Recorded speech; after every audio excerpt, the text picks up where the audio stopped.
Man buys a 1920s camera at a thrift store before finding shocking film inside.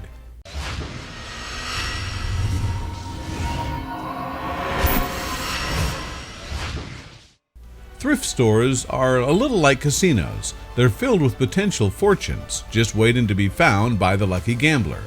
Shoppers experience overwhelming joy in the moments when something rare or priceless is found.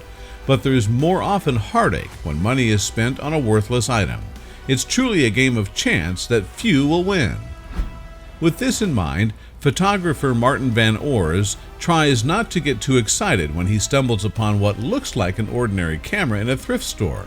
But when he finally opened the camera and saw what was inside, he couldn't help but run all the way to the register.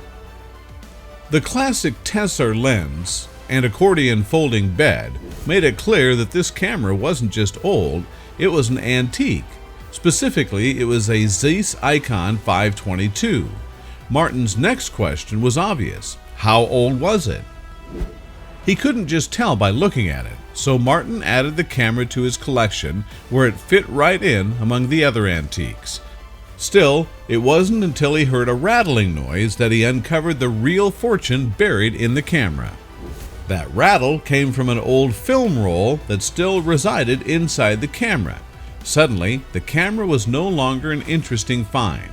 It was history, containing someone else's memories from long ago.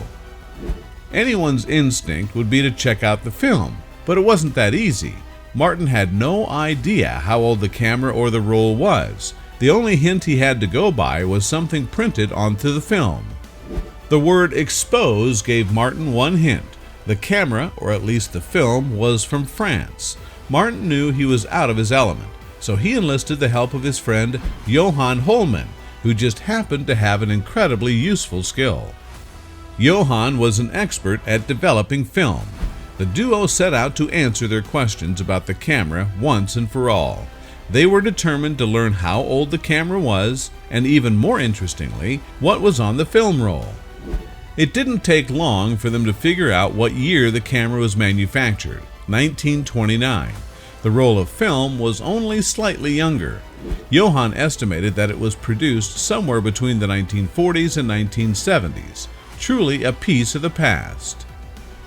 With the camera's age finally locked down, the photographers' minds naturally went to the film. Johann warned Martin right from the get-go that developing it would not only be difficult, but likely impossible. Still, they had to give their plan a shot. I found myself in Johann's kitchen documenting him working his magic, Martin wrote. But Johann's magic wasn't exactly instantaneous. Developing the film was slow, painstaking work, and Johann wasn't even sure if it would do any good.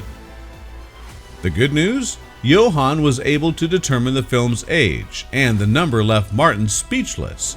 Judging by the wear and tear, it was around 70 years old. The duo wanted to see what was on the film more than ever. According to Martin, developing a 70-year-old roll of film takes knowledge, timing, patience, and accuracy. Luckily, these were qualities Johann had in spades, and after days filled with delicate handiwork and dangerous chemicals, Johann had news for Martin. It was time to see if the long process was a success. The moment the processed film was taken from the container, we were both stunned, Martin described. Thanks to Johann's hard work, the truth hidden within the camera finally came to light. There actually seemed to be photos on the negatives, Martin recalled. Though the developed film was grainy, at least 4 gave Martin and Johann a glimpse into the past. What they showed shed light on the lives of the original photographers. The first photo displayed a woman posing in front of a body of water. Though the photo is distorted, it's possible to make out a long bridge in the distance, and maybe even a line of cafes on the street next to her. Judging by the woman's clothing, the second photo took place on a different day. The same woman was walking along what looks to be a country road surrounded by greenery. You could even see the ocean on the right side of the photograph. The third photo was the grainiest of all, but one detail was easy to decipher. The woman who stared into the first 2 photos. It wasn't until the final photo was developed that Martin knew who the camera's original owner was. The fourth photo had a different subject than the first three. A man, leaning against what seemed to be a stone rail. He looked like an ordinary 1950s-era guy, until Martin and Johann saw a telling detail most people wouldn't have noticed. The man was carrying a black shoulder bag, which they deduced was actually a camera case. Finally, they were able to look the original photographer in the eye. With the photos developed, they thought the camera's mystery had been solved. How wrong they were! See, one more question remained. Where exactly were these pictures taken? Martin thought France was a reasonable bet given the French roll of film, but he still wasn't positive, so he did what any good sleuth would do. He turned to the internet for clues. Martin uploaded the photos to Facebook and Instagram, hoping that someone would see them and possibly be able to identify where exactly the couple was, and it wasn't long before he got his answer.